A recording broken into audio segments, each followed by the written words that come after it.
A four-line memo signed behind a locked cabinet door in Ottawa just jolted the entire continent. On July 8, 2025, Canada pulled the first formal break on US market access since NAFTA was inked back in '94, ordering every federal agency to stop buying from US companies that don't actually build things on Canadian soil. Overnight, contracts worth roughly $14.8 billion were frozen. The shockwaves were immediate and painfully practical.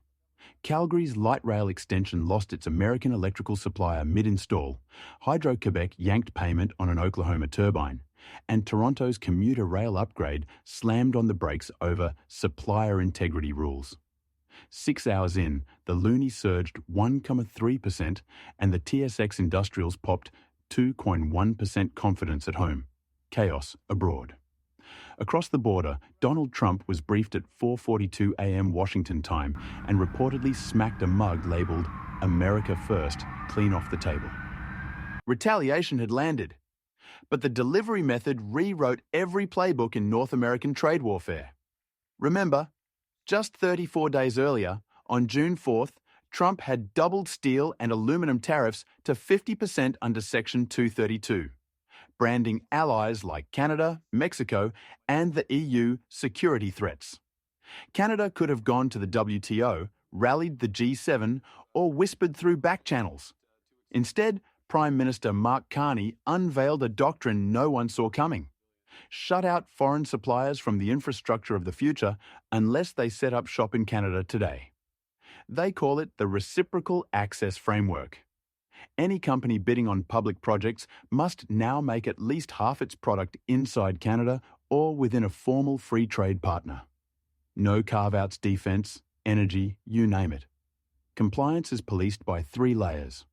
Origin traceability to stop parts from boomeranging through third countries, quarterly labour ratio audits, and raw material sourcing certificates.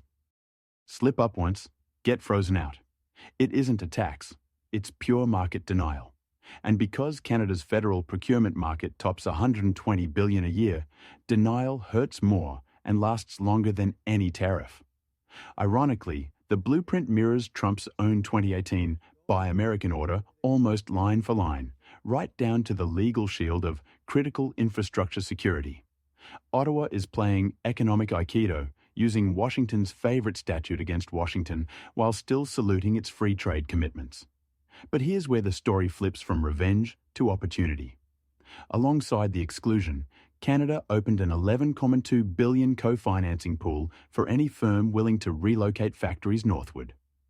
South Korea's POSCO jumped first, agreeing to shift cold-rolled processing to Ontario. Siemens is scouting a power tech plant in Manitoba. The punishment doubles as a magnet. Winners and losers are already sorting themselves.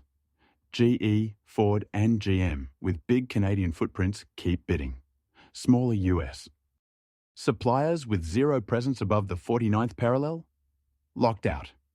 German giant Bosch, already in Kitchener, snagged a 64 million component deal within 48 hours. Japanese manufacturer Komatsu fast-tracked a compliance plan. China is watching from the sidelines, calculating.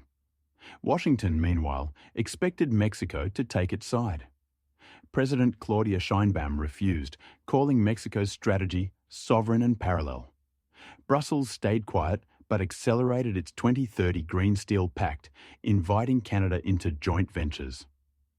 Finland's Outokumpu even launched a feasibility study in Nova Scotia. At the WTO, the US cried foul. Canada counter-cited America's own Section 232 logic. The tribunal punted, leaving a 14-month procedural limbo time Canada intends to spend attracting factories.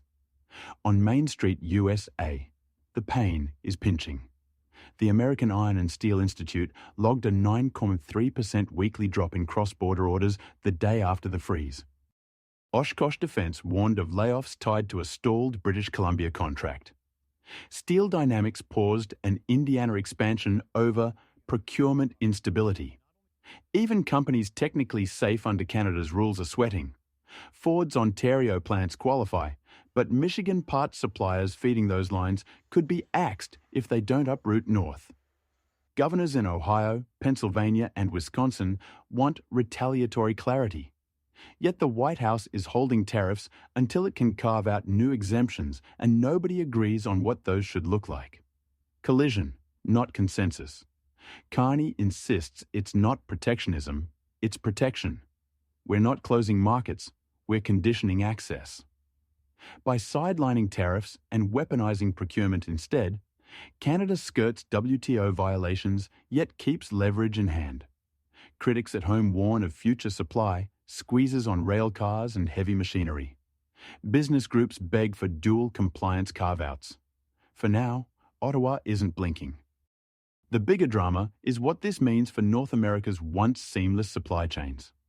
They were engineered to be invisible goods whizzing back and forth, indifferent to borders. Now every widget is being color-coded by passport.